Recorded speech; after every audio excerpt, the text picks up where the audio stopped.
Hey everybody, welcome to our channel dedicated to making legal topics easy to understand. Today we're diving into the sometimes confusing, often intimidating, but ultimately super important world of family law, right here in the Golden State, California.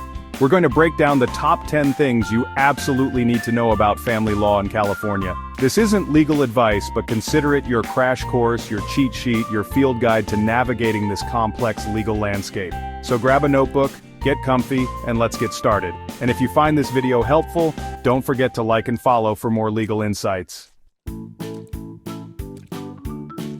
Okay, let's start with the big one, divorce. California is a no-fault divorce state, meaning you don't need to prove your spouse did something wrong to get a divorce. You just need to state that you have irreconcilable differences, which is basically lawyer speak for we don't get along anymore. First, you, or your lawyer, have to file a petition for dissolution of marriage.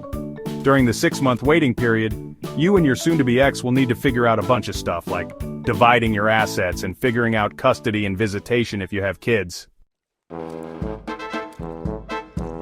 Let's talk about the little humans caught in the middle, the kids. In California, courts decide custody based on what's in the best interests of the child. There are two types of custody in California: legal custody and physical custody. Legal custody refers to decision-making power, like where the child goes to school or what religion they're raised in. Physical custody refers to where the child lives. Both types of custody can be joint or sole.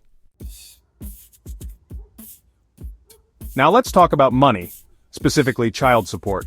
In California, both parents are legally obligated to financially support their children.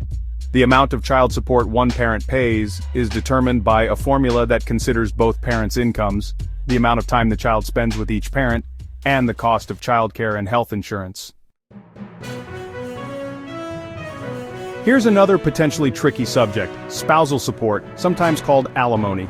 This is where one ex-spouse makes payments to the other after a divorce. The length and amount of spousal support depend on factors like the length of the marriage, the earning capacity of each spouse, and the marital standard of living. Let's talk about who gets the couch. California is a community property state, which means any assets acquired during the marriage are considered equally owned by both spouses. This includes things like houses, cars, bank accounts, and even retirement funds. Separate property is anything you owned before the marriage or received during the marriage as a gift or inheritance. Now let's talk about a serious issue: domestic violence. California law defines domestic violence as abuse or threats of abuse by someone you have a close relationship with, like a spouse, ex-spouse, dating partner, or co-parent. Victims of domestic violence have legal options, such as filing for a restraining order or requesting sole custody of their children. If you're experiencing domestic violence, please know that you're not alone. There are resources available to help you. Let's talk about prenups, those things you might associate with celebrity divorces and awkward conversations. A prenuptial agreement, or prenup for short, is a legal contract that couples sign before they get married. It outlines how assets and debts will be divided if the marriage ends in divorce. Let's move on to a happier topic: adoption. Adoption is the legal process of welcoming a child into your family and becoming their legal parent. California has several different types of adoption, including agency adoptions, independent adoptions, and step-parent adoptions. Adoption can be a long and complex journey, but it's also incredibly rewarding. Okay, this one might seem obvious, but establishing paternity is crucial, especially when it comes to unmarried parents. Paternity basically means legally determining the father of a child.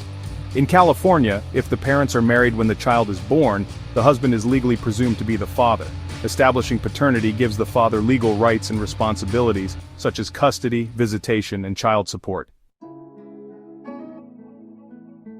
Finally, let's talk about legal separation. In California, legal separation is like a trial separation with legal backing. It allows couples to live separately and sort out their finances and child custody arrangements, all while remaining legally married. Couples might choose legal separation for religious reasons, financial reasons, or because they're not quite ready for divorce but need some space. So, there you have it, our whirlwind tour of the 10 must-know facts about family law in California. We covered everything from divorce and child custody to spousal support and adoption. Family law is complicated, and every situation is unique. If you're facing a family law issue, I highly recommend reaching out to a qualified attorney. Thanks for watching. If you found this video helpful, please give it a thumbs up and subscribe to our channel for more informative content. See you next time.